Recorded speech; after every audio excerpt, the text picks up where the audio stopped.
बहुत पहले समय की बात है। खूनिया गांव के 8-10 लोगों की एक मंडली दर्शन हेतु एक काली मंदिर में गई थी।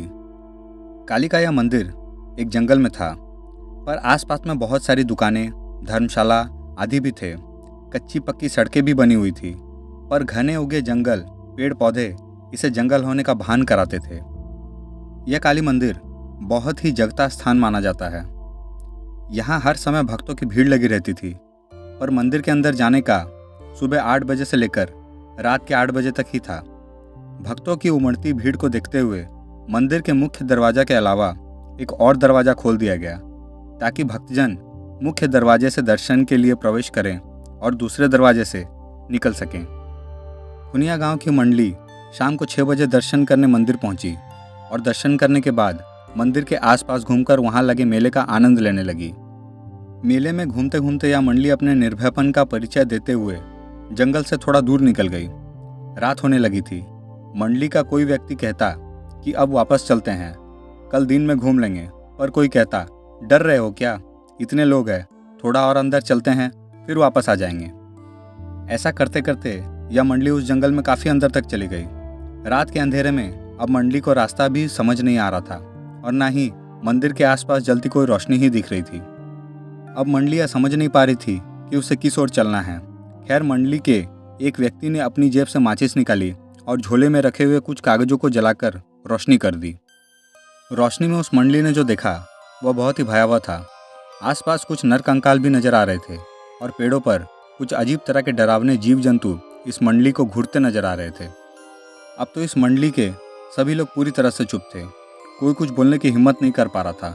हाँ, पर वे लोग धीरे धीरे एक दूसरे के काफ़ी करीब आकर चिपक गए। फिर किसी ने हिम्मत करके कागज की बुझती हुई आग पर वहीं पड़े कुछ सूखे घास फूस को डाला और फिर आग थोड़ी तेज हो गई। मंडली ने मन ही मन निश्चित किया कि अभी कहीं भी जाना खतरे से खाली नहीं है, क्योंकि वे लोग रास्ता भूल गए थे और उन्हें समझ नहीं आ रहा था कि जाएं तो किस ओर जाएं। इसलिए उन लोगों ने आपस में बात करके यह निर्णय लिया कि आज रात जैसे भी करके यहीं गुजारेंगे और सुबह होते ही यहाँ से निकल जाएंगे, क्योंकि वे लोग गांव के लोग थे और इन लोगों का भूत प्रेत से कई बार पाला पड़ा था। इसलिए डरे हुए तो थे, पर इतना भी नहीं कि डर कर चिल्लाने लगे या भागना शुरू कर दें। इस मंडली ने हिम्मत दिखाई और धीरे धीरे करके आग को तेज करने लगे, क्योंकि अब इस मंडली को लगने लगा था कि जरूर यहाँ कुछ बुरी आत्माएं हैं और वे इस मंडली को अपनी चपेट में लेना चाहती है। पर वहाँ की आबो हवा देखकर यह गंवई मंडली पूरी तरह से डर गई थी और अंदर से पसीने पसीने भी हो गई थी, पर इस डर को चेहरे पर लाना नहीं चाहती थी, क्योंकि उनको पता था कि डरे तो मरे और डरे हुए लोगों पर या बुरी आत्माएं और भी ज़्यादा असर करती है। मंडली के कुछ लोग एक दूसरे का हाथ कसकर पकड़ लिए थे और पूरी तरह से सतर्क थे। कुछ लोगों ने हनुमान चालीसा आदि पढ़ना और हनुमान जी को गोहराना भी शुरू कर दिया था, तो कुछ लोग इस जंगल की काली माता की दुहाई दे रहे थे। अचानक एक भयानक आत्मा उनके सामने प्रकट हो गई और रौद्र रूप में अट्टहास करने लगी। उस समय का माहौल और भी भयानक हो गया। अब इस मंडली के पसीने चेहरे पर भी साफ दिखाई दे रहे थे। चेहरे लाल होना शुरू हो गए थे और ये लोग और कसकर एक दूसरे के करीब आ गए थे। अभी वह रौद्र आत्मा अट्टहास करके पूरे वातावरण को और भी भयानक बनाए, तभी वहाँ कुछ और भयानक आत्माएं आ गई। अब तो इस मंडली की सिट्टी पिट्टी गुम। अब इन लोगों को अपना काल अपने सामने दिख रहा था।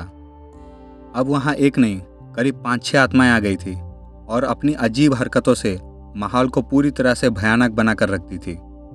मंडली के एक व्यक्ति ने हिम्मत करके कहा, अगर मरना ही है तो इनका सामना करके मरेंगे। जिसके पास भी चाकू आदि है निकाल लो, डंडे लाठी उठा लो और इनका सामना करो। दरअसल उस समय लोग अपनी जेब में छोटा सा चाकू आदि भी रखते थे और कुछ लोग बराबर लाठी लिए रहते थे।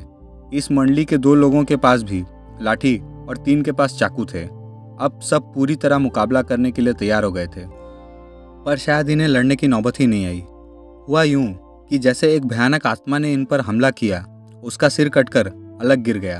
वह बिना सिर के ही खूब तेज भागी तथा उसका सिर भी भाग निकला। अब माहौल एकदम से भयानक रणमय हो गया था, क्योंकि एक गौरवनीय व्यक्ति जो कोई साधु जैसा दिखता था, केवल धोती पहने हुए था, हाथ में तलवार लिए इन बुरी आत्माओं को काटे जा रहा था। देखते ही देखते उसने सारी आत्माओं को काट कर रख दिया। पर गौर करने की बात यह थी कि कोई आत्मा मरी नहीं, पर सब चिल्लाते हुए अजीब अजीब आवाज़ करते हुए वहाँ से भाग निकली। अब यह मंडली उस सज्जन महात्मा के पैरों पर गिर गई थी और उन्हें धन्यवाद दे रही थी। इस मंडली को उस गौरवनीय पराक्रमी महात्मा ने अपने पीछे आने का इशारा करके आगे बढ़ने लगे। लगभग 10 मिनट चलने के बाद यह मंडली एक कुटिया के पास पहुंची थी। वहां डर का कोई नामो निशान नहीं था। उस महात्मा ने इन लोगों को कुटिया के अंदर आने का इशारा किया। कुटिया में पहुंचकर इन लोगों ने अपना झोरा झाटा रखा और चैन की सांस ली। फिर बाबा ने इशारे से ही इन्हें खाने के लिए पंगत में बैठा दिया। कुटिया के अंदर से एक दूसरे महात्मा निकले और उन्होंने किसी पेड़ के पत्ते को पत्तल के रूप में इन लोगों के आगे रख दिया। फिर क्या था, उस महात्मा ने उस पत्तल पर कुछ अलग अलग पेड़ों के पत्ते रखे। ऐसा करते समय इस मंडली को बहुत अजीब लग रहा था, पर किसी में हिम्मत नहीं थी कि बाबा से कुछ पूछ सके। फिर उस महात्मा ने कमंडल से जल लिया और कुछ मंत्र बुदबुदा कर छिड़क दिया। अरे यह क्या, अब तो यह पत्तल थाल बन चुकी थी और मंडली के हर व्यक्ति के इच्छानुसार उसमें पकवान भी पड़े थे। फिर बाबा का इशारा मिलते ही बिना कोई प्रश्न किए यह मंडली खाने लगी। खाने के बाद बाबा का इशारा पाकर वह मंडली सो गई। सो क्या गई, पर सोने का नाटक करने लगी। नींद किसी के भी आंख में नहीं था। इस कुटिया में दूर दूर तक डर का नामो निशान नहीं था, पर बाबा के कारनामे देखकर वे लोग हतप्रभ थे और सोच रहे थे कि सुबह बाबा से इस बारे में जानकारी लेंगे। सुबह जब सूर्य की किरणें इस मंडली के चेहरे पर पड़ी तो इनकी नींद खुली। मंडली का हर व्यक्ति बहुत ही आश्चर्य था, क्योंकि वहाँ ना तो कोई कुटिया थी और ना ही रात वाले बाबा। ये लोग भी नीचे वैसे ही घास फूस पर सोए पड़े थे। अब इनको समझ नहीं आ रहा था कि वो कुटिया और बाबा गए तो गए कहाँ। खैर, अब इन लोगों के पास कोई चारा नहीं था। थोड़ा बहुत इधर उधर छानबीन करने के बाद उनको रास्ता भी मिल गया और ये लोग मेले में वापस आ गए।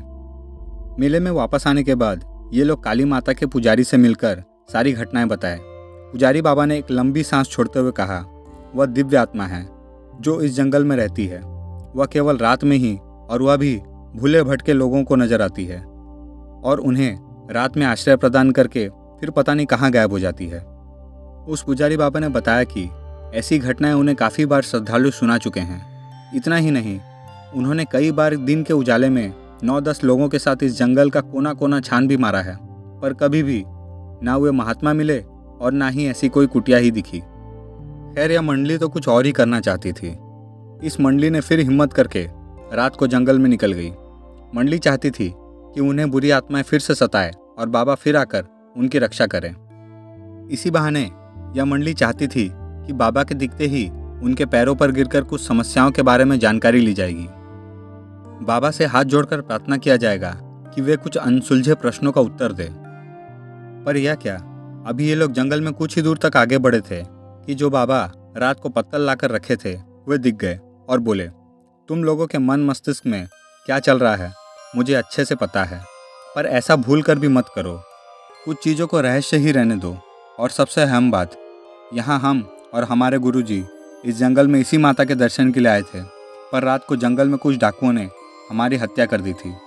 फिर हम कभी इस जंगल को छोड़कर नहीं गए और रात भर जागकर श्रद्धालुओं को डाकुओं और बुरी आत्माओं से बचाते रहते हैं। जय बाबा विश्वनाथ, जय माँ काली। दोस्तों, अगर यह कहानी आप लोगों को पसंद आए तो चैनल को लाइक, शेयर, सब्सक्राइब जरूर करना।